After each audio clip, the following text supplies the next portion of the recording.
segala sesuatu, pikirannya, perasaannya, hatinya, kemudian begitu terpukul dan campur aduk. Oleh karena dokter memvonis dia terkena amyotropik lateral sklerosis.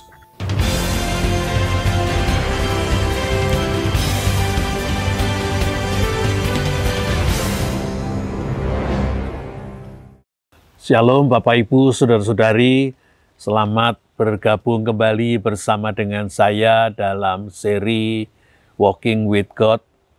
Kali ini saya akan mengajak Bapak Ibu untuk melihat Ishak berjalan bersama dengan Allah. Jikalau Bapak Ibu tidak berkeberatan, silahkan subscribe, tekan tanda lonceng, dan bila apa yang Bapak Ibu dengar berguna, bisa di-sharingkan kepada teman-teman yang lain. Tuhan memberkati kita.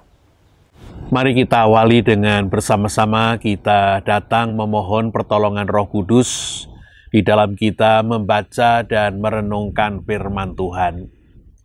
Ya Tuhan yang kami kenal, kami sembah di dalam diri Tuhan Yesus Kristus, Tuhan yang menjadi pencipta, pemelihara, dan penyelamat hidup kami. Kami datang menaikkan syukur untuk segala sesuatu yang sudah boleh kami terima, kami lakukan, bahkan juga yang kami alami. Saat ini Tuhan, kami mohon pertolongan Roh Kudus di dalam kami membaca dan merenungkan firman Tuhan. Hidupkanlah huruf-huruf Alkitab kami menjadi firman Tuhan yang menyapa, menyentuh, mempengaruhi, dan menguasai kami. Jadikan hati pikiran kami ya Tuhan, seperti tanah yang subur bagi benih firman Tuhan. Tolonglah alat yang menjadi perantaraan firman, layakkan, kuduskan, dan mampukanlah dia, supaya ia dapat berkata-kata seturut dengan kehendak Tuhan.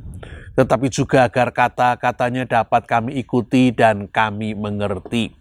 Kami sudah berdoa memohon di dalam nama Tuhan kami yang hidup, Sang Firman yang sudah menjadi Sang Manusia, Tuhan Yesus Kristus.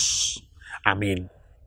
Mari Bapak Ibu, Saudara-saudari, saya ajak untuk membaca Kitab Kejadian pasal 26, ayat 1 sampai dengan ayat yang kelima, lalu meloncat ayat 23 sampai dengan 25.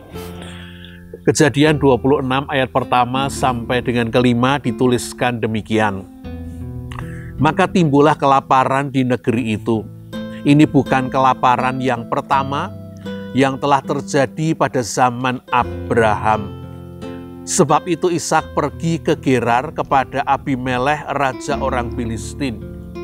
Lalu Tuhan menampakkan diri kepadanya serta berfirman, "Janganlah pergi ke Mesir, diamlah di negeri yang akan kukatakan kepadamu. Tinggallah di negeri ini sebagai orang asing. Maka aku akan menyertai engkau dan memberkati engkau, sebab kepadamulah dan kepada keturunanmu akan kuberikan seluruh negeri ini. Dan aku akan menepati sumpah yang telah kuikrarkan kepada Abraham ayahmu. Aku akan membuat banyak keturunanmu seperti bintang di langit. Aku akan memberikan kepada keturunanmu seluruh negeri ini. Dan oleh keturunanmu semua bangsa di muka bumi akan mendapat berkat, karena Abraham telah mendengarkan firman-Ku dan memelihara kewajibannya kepadaku, yakni segala firman, ketetapan, dan hukum-Ku." Ayat yang ke-23 sampai dengan 25 dikatakan demikian. Dari situ Ishak pergi ke Beersheba. Lalu pada malam itu Tuhan menampakkan diri kepadanya serta berfirman, "Akulah Allah ayahmu Abraham. Janganlah takut, sebab aku menyertai engkau. Aku akan memberkati engkau dan membuat banyak keturunanmu karena Abraham hambaku itu." Sesudah itu Ishak mendirikan mezbah di situ dan memanggil nama Tuhan. Ia memasang kemahnya di situ, lalu hamba-hambanya menggali sumur di situ. Bapak, Ibu, saudara-saudari yang dikasihi oleh Tuhan Yesus Kristus, seperti apa sesungguhnya Ishak itu? Mari kita ingat di dalam Kejadian ketika Abraham meletakkan Ishak sebagai korban. Ishak hendak disembelih dan dikorbankan kepada Allah. Oleh karena itulah perintah Allah kepadanya. Dikatakan di dalam Kejadian pasal yang ke-22, Abraham membuat mezbah, lalu diikatnya Ishak. Ishak tidak lari.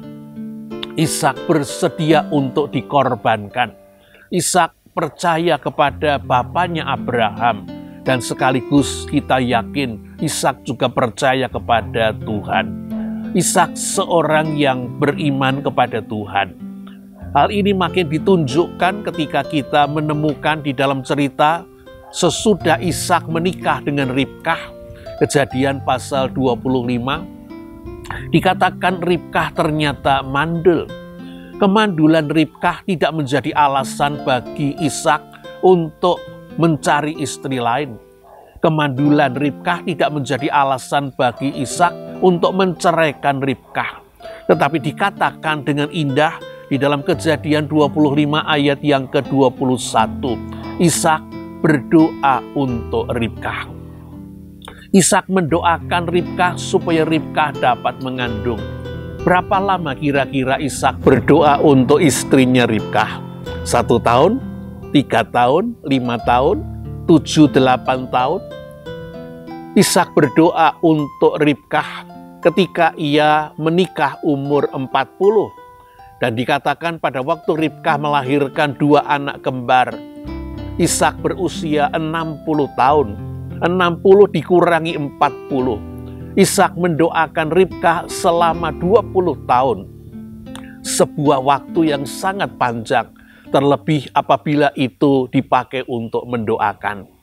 Bapak, Ibu, saudara-saudari yang dikasihi oleh Tuhan Yesus Kristus, Ishak percaya kepada Tuhan. Karena itu Ishak berdoa kepada Tuhan. Kita pun juga tahu Ribkah berdoa kepada Tuhan ketika dia sadar bahwa dia memiliki anak kembar bertolak-tolakan di dalam kandungannya. Tetapi kita juga menemukan di dalam bacaan kita Kejadian pasal 26. Ketika terjadi bencana kelaparan dan Ishak bersama dengan Ribkah mengungsi ke Filistin kepada Raja Filistin Abimelekh. Ishak tidak mengakui Ribkah sebagai istrinya tetapi sebagai adiknya. Ishak meragukan perlindungan Tuhan yang akan melindungi dirinya sekaligus Ribkah yang cantik dari ancaman orang-orang Filistin maupun Raja Abimelekh yang seringkali suka akan perempuan cantik. Bapak, Ibu, saudara-saudari yang dikasihi oleh Tuhan Yesus Kristus, Ishak seorang yang beriman kepada Tuhan. Mari kita lanjutkan. Apa yang menunjukkan bahwa Ishak seorang yang beriman kepada Tuhan? Di dalam bacaan kita Kejadian pasal 26 ayat 23 sampai dengan 25. Sesudah Tuhan menampakkan diri kepada Ishak, Tuhan mengakui sebagai Allahnya Abraham, Allah bapaknya Ishak. Lalu dikatakan bahwa Ishak kemudian meninggalkan Gerar, pergi ke Beersheba, dan di sana kemudian Ishak mendirikan yang pertama mezbah untuk Tuhan. Sesudah ia membuat mezbah untuk Tuhan, baru ia membuat kemah untuk istrinya, untuk keluarganya, untuk dirinya. Sesudah mezbah dan sesudah kemah, baru yang ketiga, hamba-hamba Ishak kemudian menggali sumur untuk ternak mereka yang banyak. Bapak, Ibu, saudara-saudari yang dikasihi oleh Tuhan Yesus Kristus, kita tahu bahwa Ishak seorang peternak. Banyak ternak yang mereka miliki. Pindah ke sebuah tempat yang baru sesungguhnya merupakan sebuah persoalan besar. Terutama adalah adakah minum untuk ternak-ternaknya.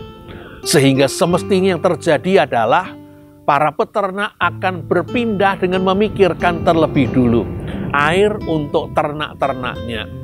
Semestinya, menurut kebanyakan orang, Ishak sebagai seorang peternak akan memikirkan sumur terlebih dulu, lalu memikirkan tentang tempat tinggalnya, membangun kemah, dan kemungkinan baru membuat mezbah. Tetapi tidak demikian prioritas di dalam kehidupan Ishak dan Ribkah.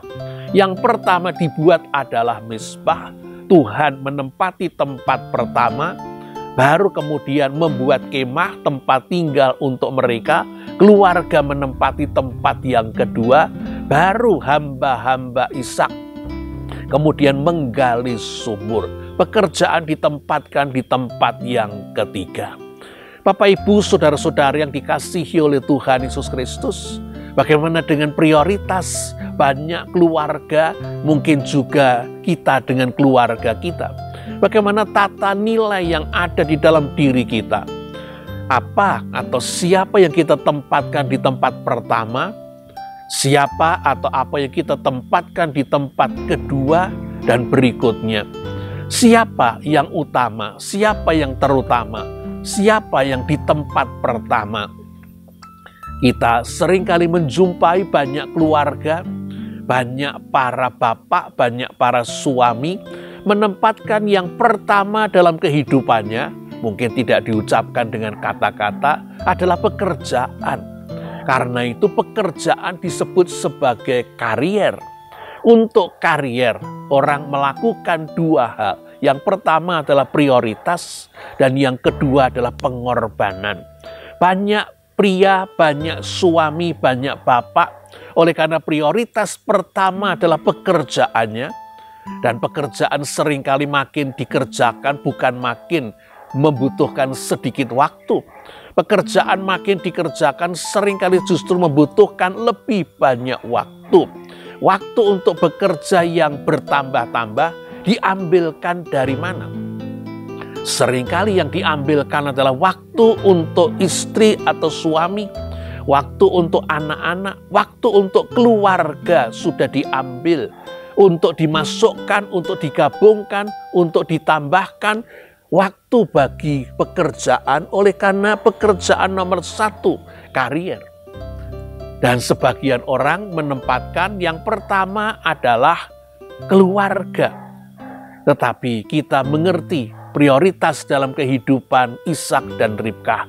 Yang pertama adalah mezbah, dan yang kedua baru keluarga, yang ketiga baru pekerjaan. Bapak, Ibu, saudara-saudari yang dikasihi oleh Tuhan Yesus Kristus, jikalau di dalam perjanjian lama, di dalam teks Ibrani, ada 4 huruf yang disebut sebagai 4 huruf kudus, 4 huruf keramat, yaitu kata YHWH, kata yang tidak dilafalkan oleh orang-orang Yahudi, kata yang dikeramatkan oleh orang-orang Yahudi. Kata YHWH ini diganti di dalam Alkitab kita bahasa Indonesia dengan kata Tuhan semua huruf besar. Kata YHWH, 4 kata ini, realitanya dalam banyak kehidupan orang-orang Kristen sudah bukan 4 kata yang utama dan terutama. Oleh karena banyak keluarga, mudah-mudahan bukan kita dan keluarga kita, menempatkan di tempat yang pertama 4 kata yang lain, yaitu DUIT atau UANG, duit, uang menjadi yang pertama. Padahal yang pertama akan mengatur yang lain. Yang pertama akan mengalahkan yang lain. Bila keluarga prioritasnya bukan Tuhan tetapi uang, duit, maka keluarga itu sudah dalam bahaya karena salah meletakkan prioritas. Bapak, Ibu, saudara-saudari yang dikasihi oleh Tuhan Yesus Kristus, banyak suami, banyak bapak, mungkin juga ibu yang berkarier, wanita, istri yang berkarier, menempatkan di tempat pertamanya bukan Tuhan YHWH, tetapi pekerjaan. Dan kemudian pekerjaan ini mengalahkan 4 kata lain, home, keluarga, rumah, juga dikalahkan oleh pekerjaan. Tetapi yang benar, mari kita mengikuti kehidupan Ishak dan Ribkah. Yang pertama adalah Mizpah, Tuhan YHWH. Yang kedua adalah keluarga, home, kemah. Dan baru yang ketiga adalah pekerjaan. Bagi para peternak itu berarti sumur. Bapak, Ibu, saudara-saudari yang dikasihi oleh Tuhan Yesus Kristus.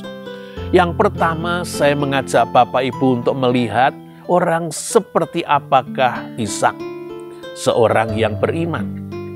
Yang kedua, saya mengajak Bapak Ibu untuk melihat bagaimana tata nilai prioritas dalam kehidupan keluarga Ishak dan Ribkah. Dan yang ketiga, saya terpengaruh apa yang saya baca dari buku Watchmeni. Watchmeni menuliskan buku yang diberi judul Allah Abraham, Allah Ishak, dan Allah Yakub. Pernahkah Bapak Ibu bertanya mengapa Allah Israel selalu dikaitkan dengan 3 nama ini? Abraham, Ishak, Yakub atau Israel. Mengapa tidak dengan nama yang lain? Mengapa tidak dikatakan Allah Musa, Allah Elia, dan Allah Daud? Mengapa Allah Abraham, Allah Ishak, dan Allah Yakub?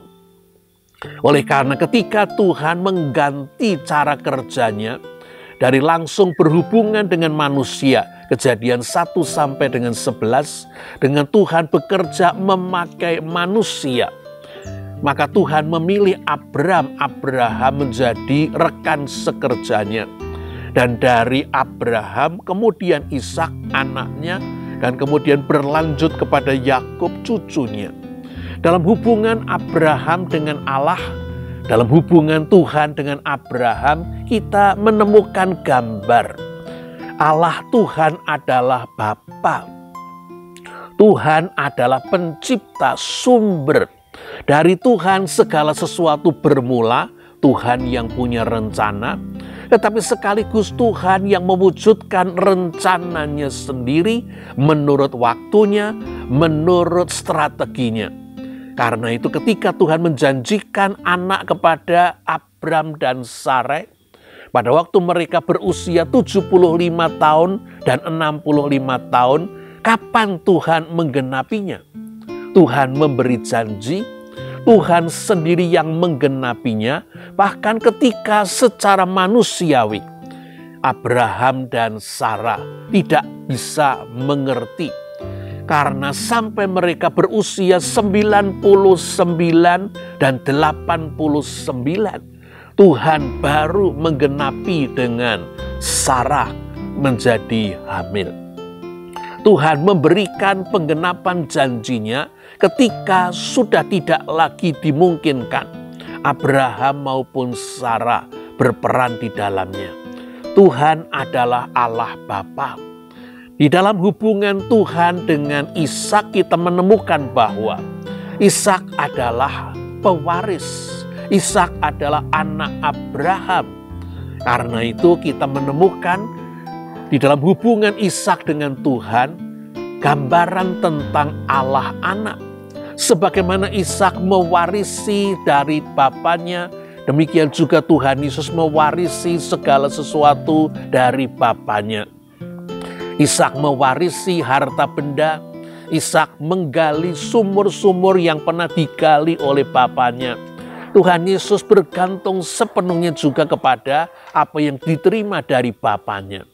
Melihat apa yang diperlihatkan bapaknya, Yohanes 5, 19 dan 20, mendengar apa yang dikatakan bapaknya, Yohanes 5 ayat yang ke-30, diajar oleh bapaknya, Yohanes 8 ayat 28. Sebagaimana Ishak disebut sebagai anak tunggal Abraham yang dikorbankan, sudah diletakkan di atas mezbah. Tetapi Tuhan membatalkan, menggantikannya dengan seekor domba. Sehingga Ishak tetap hidup dan melanjutkan perjanjian bapaknya dengan perjanjian Tuhan dengan dirinya. Tuhan Yesus juga disebut sebagai anak tunggal Allah. Tuhan Yesus juga dikorbankan. Dan sungguh-sungguh Yesus dikorbankan sebagai anak domba Allah yang mengangkut dosa dunia. Yohanes pasal 1 ayat 29. Tetapi sesudah Yesus dikorbankan di atas kayu salib, wafat, Bapa membangkitkannya dan Bapa meletakkan selanjutnya rencana dan karyanya di dalam diri Allah anak ini. Tuhan Yesus melanjutkan, mewujudkan karya Allah. Itulah yang kita kenal di dalam ayat yang selalu menjadi ayat yang disukai banyak orang. Yohanes 3 ayat yang ke-16. Karena begitu besar kasih Allah akan dunia ini, sehingga Allah telah mengaruniakan anaknya yang tunggal, supaya barang siapa percaya kepadanya tidak binasa, melainkan beroleh hidup yang kekal. Anak mewarisi dari Bapa. Ishak mewarisi dari Abraham. Yesus mewarisi dari Allah Bapa. Dan sekarang Yesus melanjutkan karya Bapanya, menganugerahkan hidup yang kekal kepada barang siapa yang percaya kepadanya, sebagaimana Ishak mewarisi perjanjian Bapanya dengan Tuhan.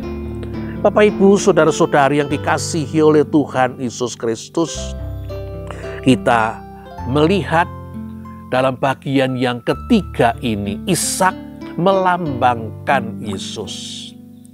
Ishak melambangkan Yesus. Mari kita lihat dua hal terlebih dulu. Hubungan Ishak dengan Abraham dan hubungan Ishak dengan Tuhan. Sudah saya sebut tadi, dalam hubungan Ishak dengan Abraham, Ishak adalah ahli waris.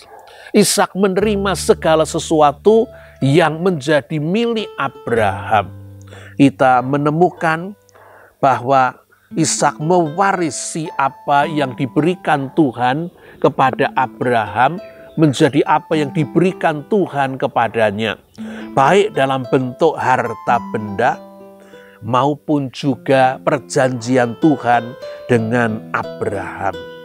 Bapak, Ibu, mari kita melihat bahwa Yesus pun sesungguhnya seperti Ishak mewarisi apa yang datang dari Bapanya. Yang kedua, bagaimana hubungan Ishak dengan Tuhan? Hubungan Ishak dengan Tuhan ternyata bukan sebuah hubungan yang langsung. Oleh karena kita menemukan di dalam ayat yang kita baca tadi, Kejadian 26 ayat yang ke-4. Dan aku akan menepati sumpah yang telah kuikrarkan kepada Abraham ayahmu. Aku akan membuat keturunanmu,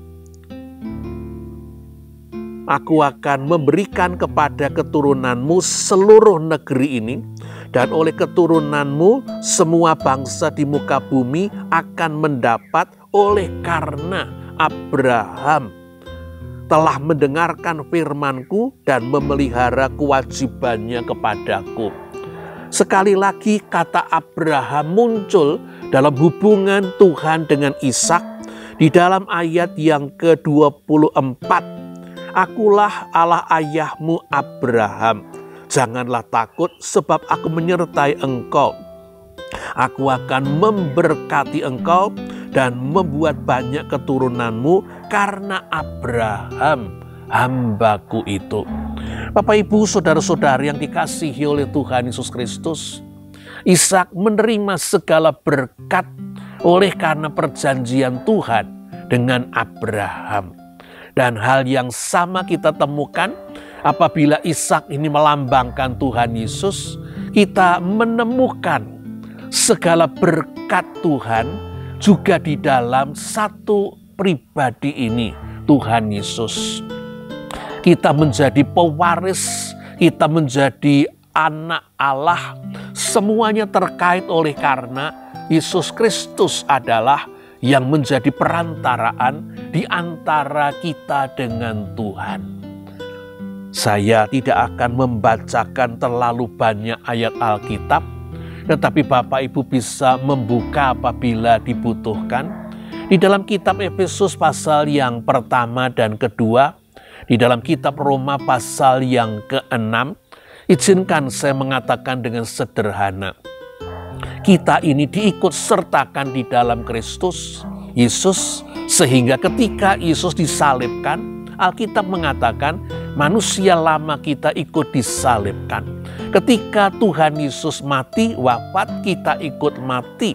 Ketika Tuhan Yesus dikubur, kita ikut dikubur.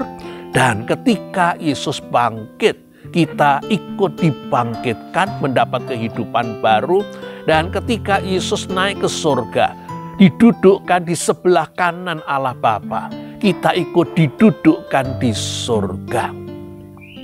Itu adalah status hukum yang diberikan Allah kepada setiap orang yang percaya. Dalam artian to trust, bukan to believe. Orang-orang yang menyerahkan dirinya menjadi hamba Kristus. Kita ada di dalam Kristus. Kita dilibatkan dalam segala yang terjadi dengan Kristus. Izinkan saya mengutipkan ilustrasi sederhana yang diungkapkan di dalam buku Watchmeni. Saya membawa sebuah selip Alkitab dan sebuah buku. Bila selip Alkitab ini saya masukkan ke dalam buku, dan buku ini kemudian saya kirim ke tempat lain, selip Alkitabnya ada di mana? Buku ini dikirim ke kota lain, selip Alkitabnya akan ada di kota lain, karena selip Alkitab ini ada di dalam buku. Kalau buku ini saya jatuhkan, yang jatuh bukan hanya bukunya, selip Alkitab yang ada di dalamnya akan ikut jatuh. Ilustrasi saya, selip Alkitab yang ada di dalam buku dimaksudkan untuk menerangi status kita yang ada di dalam Kristus. Tetapi mungkin saya butuh membacakan bagi Bapak Ibu beberapa bagian Alkitab untuk menguatkan kebenaran ini. Di dalam surat Efesus pasal yang pertama ayat yang ketiga, kita menemukan hal yang indah. Terpujilah Allah dan Bapa Tuhan kita Yesus Kristus, yang dalam Kristus telah mengaruniakan kepada kita segala berkat rohani di surga. Segala berkat rohani diberikan Bapa kepada kita melalui apa? Mungkin lebih tepat, melalui siapa? Ayatnya mengatakan, yang dalam Kristus Bapa telah mengaruniakan kepada kita segala berkat rohani di surga. Efesus 1 ayat yang ketiga. Di dalam Efesus 1 ayat yang ketujuh, sebab di dalam Dia dan oleh darahnya kita beroleh penebusan, yaitu pengampunan dosa menurut kasih karunia-Nya. Di dalam Kristus kita mendapatkan pengampunan dosa. Dan satu lagi di dalam ayat yang ke-11, Efesus 1 ayat yang ke-11, aku katakan di dalam Kristus, karena di dalam Dialah kita mendapat bagian yang dijanjikan. Sekali lagi Bapak Ibu, kita merangkumnya. Di dalam Kristus kita mendapatkan segala yang sudah diperoleh oleh Kristus, tetapi sekaligus di dalam Kristus kita diikutkan segala yang terjadi dengan Kristus. Kristus disalib, kita ikut disalibkan. Kristus mati dan dikubur, kita ikut mati dan dikubur. Kristus dibangkitkan, kita ikut dibangkitkan. Kristus naik ke surga, duduk di sebelah kanan Allah Bapa, kita ikut didudukkan di surga. Kita mendapatkan di dalam Kristus apa yang menjadi kebutuhan kita, pengampunan dosa. Kita mendapatkan perdamaian dengan Allah. Kita mendapatkan status baru menjadi anak Allah, dan kita beroleh segala berkat yang menjadi milik Kristus dan diwariskan kepada kita. Karena itu mari kita lanjutkan bagian yang kita terima sebagai pewaris Allah, sebagai anak Allah yang mendapatkan warisan, kita menemukannya di dalam dua hal, yaitu yang pertama dibedakan dengan yang kedua dari urutan tiga kata ini. Yang pertama, kita di dalam Kristus, dan yang kedua, Kristus di dalam kita. Kita di dalam Kristus adalah yang pertama, dan tidak boleh dibalik dengan Kristus di dalam kita sebagai yang pertama. Bapak, Ibu, saudara-saudari yang dikasihi oleh Tuhan Yesus Kristus, Rasul Paulus di dalam kitab Roma menggambarkan tentang dua status kita. Di dalam Adam, kita ini keturunan Adam, kita diikutkan dalam segala yang terjadi dengan Adam. Adam memberontak dan Adam berdosa, kita ikut dihitung memberontak dan berdosa. Mungkin ada di antara kita yang pernah merasa Tuhan tidak adil. Oleh karena ketika Adam dan Hawa berbuat dosa, kita jauh belum lahir, belum ada. Mengapa kita diikut sertakan dengan dosa Adam dan Hawa? Oleh karena Adam dan Hawa, lebih tepat oleh karena Adam adalah kepala manusia, pemimpin kita. Apa yang dilakukannya membawa seluruh keturunan, seluruh orang yang dipimpin. Tetapi izinkan saya menanyakan secara sederhana. Sebelum Bapak Ibu ada dalam kandungan ibunda Ibu, Bapak Ibu ada di mana? Sebelum kita ada dalam rahim ibu kita ada di mana? Belum ada. Ya memang belum ada. Pertanyaan belum ada itu kita ada di mana? Secara akali, secara logika kita bisa mengatakan, sebelum kita menjadi janin dalam ibu kita masih ada sebagai potensi di dalam diri ayah dan ibu kita. Baru nanti ketika ayah ibu kita menyatu dalam perkawinan, maka muncullah kita. Pertanyaannya berlanjut, sebelum bapak kita dan ibu kita menjadi janin dalam ibu mereka masing-masing, mereka ada di mana?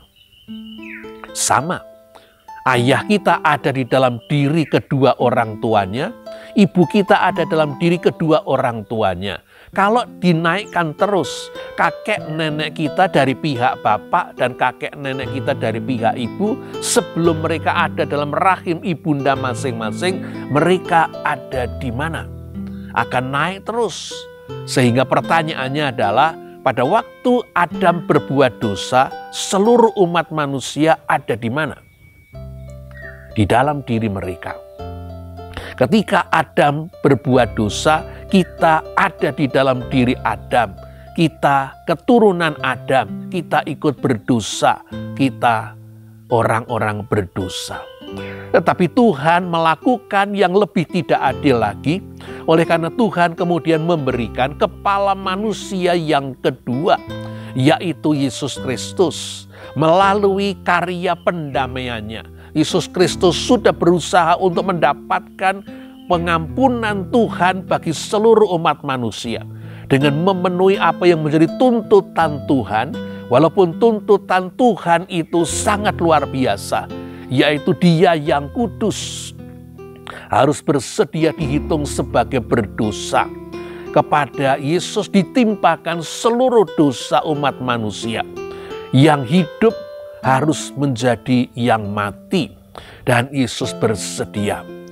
Dan sekarang di dalam Yesus, Bapa menghitung secara hukum, memberlakukan orang yang percaya kepada Kristus menjadi satu dengan Kristus, seperti kita menyatu dengan Adam. Melalui iman percaya kita sekarang dipersatukan dengan Kristus secara hukum, sehingga di dalam Kristus kita mendapatkan pengampunan dosa. Di dalam Kristus kita mendapatkan pendamaian dengan Bapa. Di dalam Kristus kita mendapatkan warisan kedudukan Kristus sebagai anak Allah. Karena dengan wafatnya Kristus, Kristus mewariskan kedudukannya sebagai anak Allah.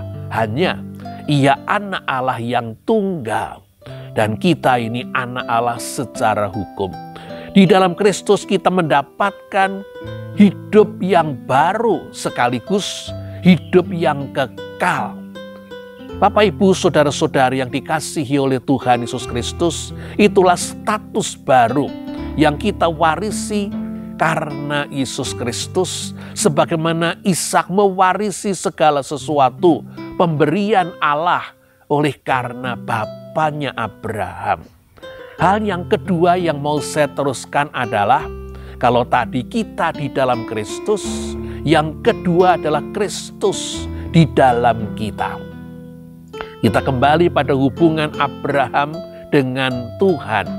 Tuhan yang punya rencana, Tuhan yang mengerjakannya sendiri. Abraham tidak berperan di dalam kelahiran Ishak. Tuhan yang berkarya. Dan sekarang kita menemukan hal yang sama. Kita dijadikan anak Allah, kita dijadikan rekan sekerja Allah, kita dipercaya untuk meneruskan pekerjaan Kristus. Dan untuk itu hanya mungkin terjadi jikalau Kristus bekerja di dalam diri kita. Kemampuan manusiawi kita sebagai orang-orang berdosa yang diampuni Tuhan tidak mencukupi dan tidak memadai untuk melakukan kehendak Tuhan. Karena itulah Kristus, kita tahu, mengirimkan rohnya, Roh Kudus, untuk berdiam di dalam diri murid-muridnya. Sebelum murid-muridnya diutus untuk keluar dari Yerusalem, sebelum murid-muridnya diutus untuk menjangkau semua bangsa menjadi murid Kristus, murid-murid harus menantikan Roh Kudus. Bukan hanya menyertai mereka, tetapi Roh Kudus tinggal di dalam diri mereka. Roh Kudus yang akan memampukan mereka. Roh Kudus yang akan memimpin hidup mereka. Roh Kudus yang akan menjadi hidup mereka. Kristus ada di dalam kita. Itulah yang mesti menjadi sebuah penghayatan. Itulah yang mesti terus-menerus kita tanamkan. Sebagaimana Paulus mengatakan, aku mati dan hidupku sekarang adalah Kristus yang hidup di dalam aku. Bapak, Ibu, saudara-saudari yang dikasihi oleh Tuhan Yesus Kristus, kita menemukan betapa berharganya apa yang sudah dikerjakan oleh Tuhan bagi seluruh umat manusia. Kita mewarisi segala yang dimiliki Allah di dalam Tuhan Yesus Kristus. Kita dikembalikan menjadi anaknya yang kekasih. Kita diundang untuk bekerja bersama dengan Allah. Tuhan mau bekerja melalui setiap kita. Karena itu tidak cukup kekuatan kita. Kita mesti mempersilahkan Roh Kudus yang memimpin kehidupan kita. Izinkan saya menggambarkan dengan sebuah cerita tentang seorang anak Tuhan. Dikatakan namanya adalah Jonathan Thigpen. Dia seorang bapak, suami dan bapak, dengan anak putrinya tunggal sedang dalam studi di SMU. Dia menjadi seorang pemimpin, ketua asosiasi pelatihan Injili, membuat banyak bahan untuk dikirimkan ke berbagai tempat. Dia sedang studi lanjut untuk mengambil gelar doktornya. Tetapi cerita ini berangkat ketika dia ada di ruang praktek dokter yang sudah memeriksa dirinya sekian lama.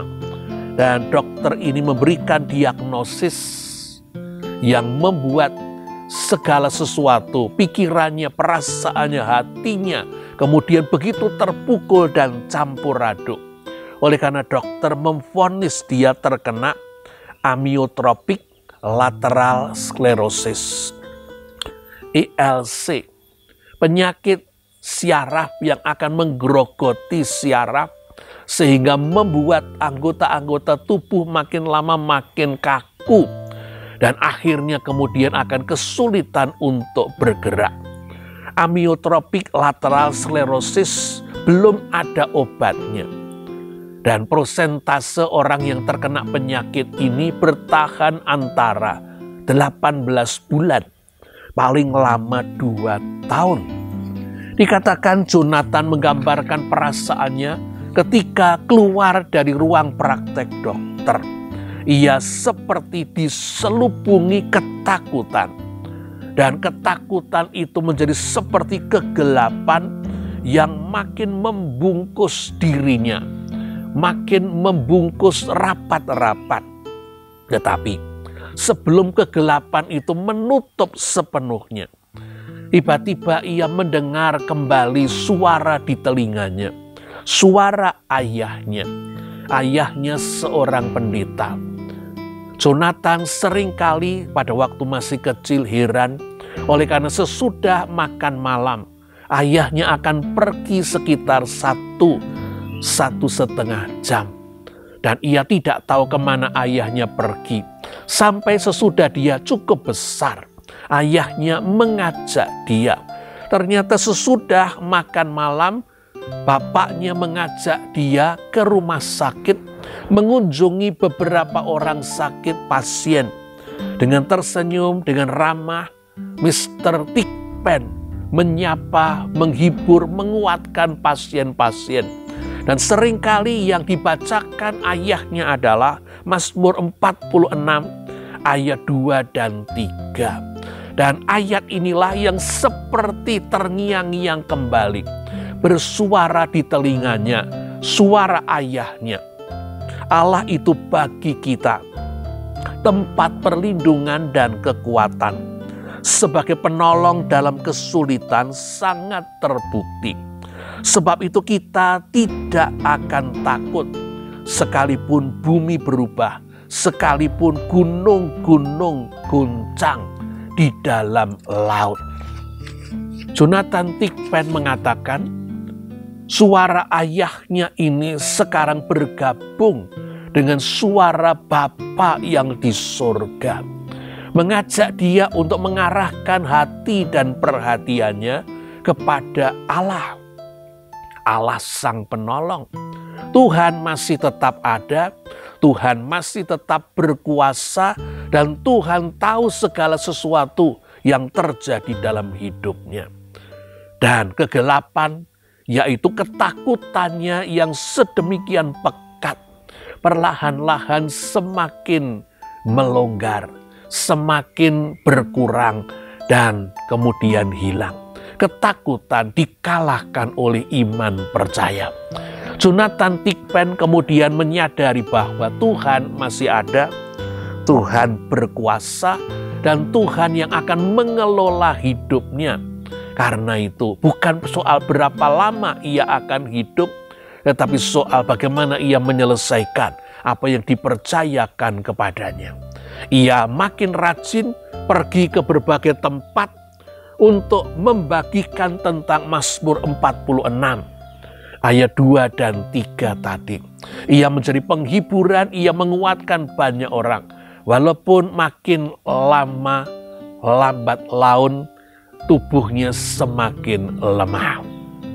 Bapak, Ibu, saudara-saudari yang dikasihi oleh Tuhan Yesus Kristus, Ishak berjalan bersama dengan Allah.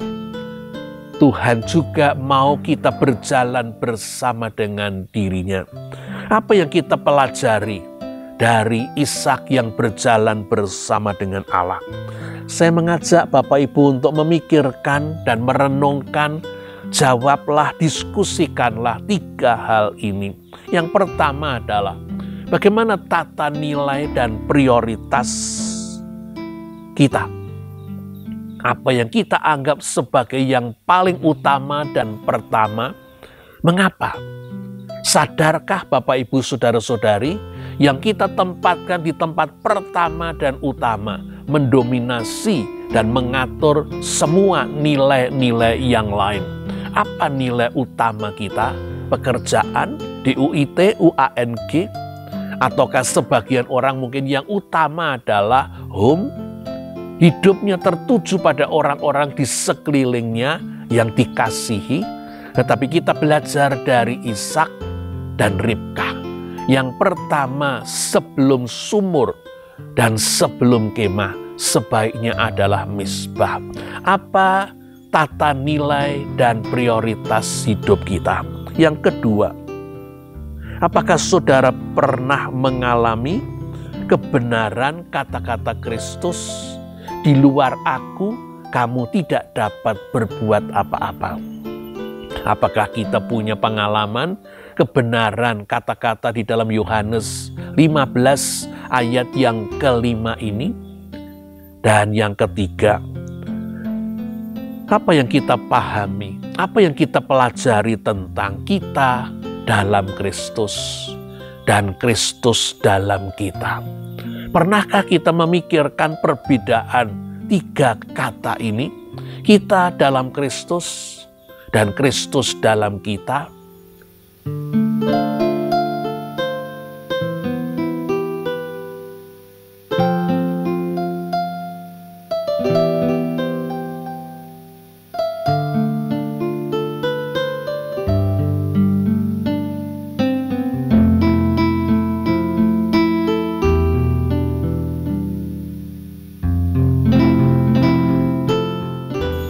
Kiranya Tuhan akan menolong kita untuk menemukan apa yang sudah disediakan Tuhan. Bukan salah satu, tetapi kedua-duanya. Kita dalam Kristus itulah status baru kita. Dan Kristus di dalam kita itulah hidup baru kita. Kristus mau memakai kita melakukan karya Bapanya, melanjutkan dan menyelesaikan karyanya sendiri. Tuhan memberkati Bapak, Ibu, saudara-saudari.